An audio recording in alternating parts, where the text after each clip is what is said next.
Sleaze presented by McDonald's. The best part about working at McDonald's is the people. Barnes, we have a box office milestone. Ooh, what?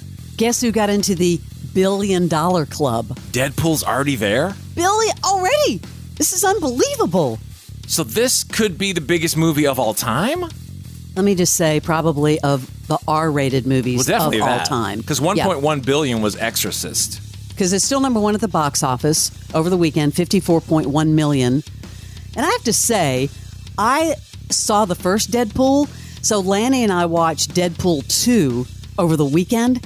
Laugh out loud funny. Okay, the biggest movie of all time, it's got a ways to go. 4.3 billion, Gone with the Wind. Oh. Damn, was that R-rated? I would have not guessed that, no. Okay, well, Blake Lively's movie, Ryan Reynolds' wife, came in at number 2 with It Ends With Us. And you know what?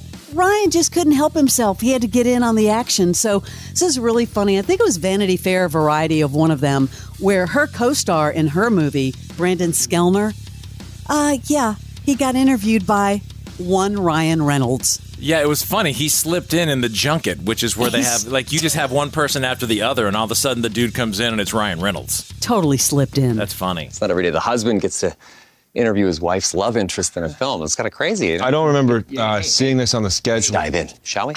So I saw you posing in a photo with Mrs. Reynolds, and I'm sorry, what do you call her? Do you guys have a nickname or something? Okay, no, just so it's Mrs. Okay. Anyway, I saw this photo. How do you explain that? You have some sort of like low-angle squat routine to pop that region in that way? I mean, what's going on here, man? Are you smuggling pumpkins? Got a couple of small pumpkins there? Jesus Christ, my heart is beating like crazy right now. This reminds me of when I went on that meth journey, confront my inner child. I think it was on a meth journey. I think you mean like ayahuasca, like South American plant known for its medicinal benefits. Definitely not meth. You should not be doing a meth journey. I've been on a meth journey for about 6 months now. I mean, I'm not a doctor, but you're probably going to die. I don't feel well. You don't look well. He just gets it. Anything that comes out of his mouth just freaking cracks me up. Yeah, you know Bunny, who Bunny is, married to Jelly Roll? Yeah. Bunny's got a great podcast, and I saw this over the weekend. She was sort of dropping some stuff on TikTok. She interviewed Elle King, and remember, Elle King's dad is Rob Schneider. You know, and she brought him out New Year's Eve when they were playing here in Nashville. I didn't realize their tumultuous relationship.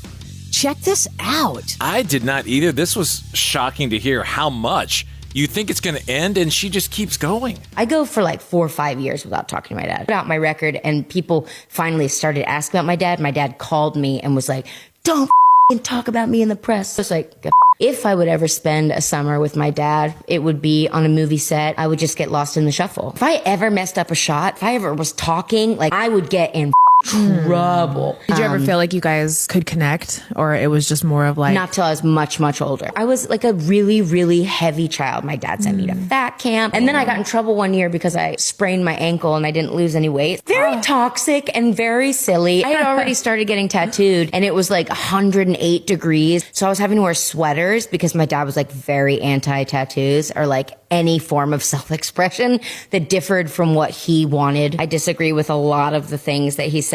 You're talking out your ass, and you're talking shit about drag and, you know, anti-gay rights, and it's like, get Oh, like, no, I never heard that. I didn't know that. He's just talking out of his ass, and I want to use this opportunity to say, I disagree. I do not agree with what he says. I don't want to be associated with him. It's just not nice. You can want someone to change so much. You can't control anyone else's actions. You can't control people's feelings. All you can control is how you react and what you do with your feelings. I want to hear what he says now after that aired.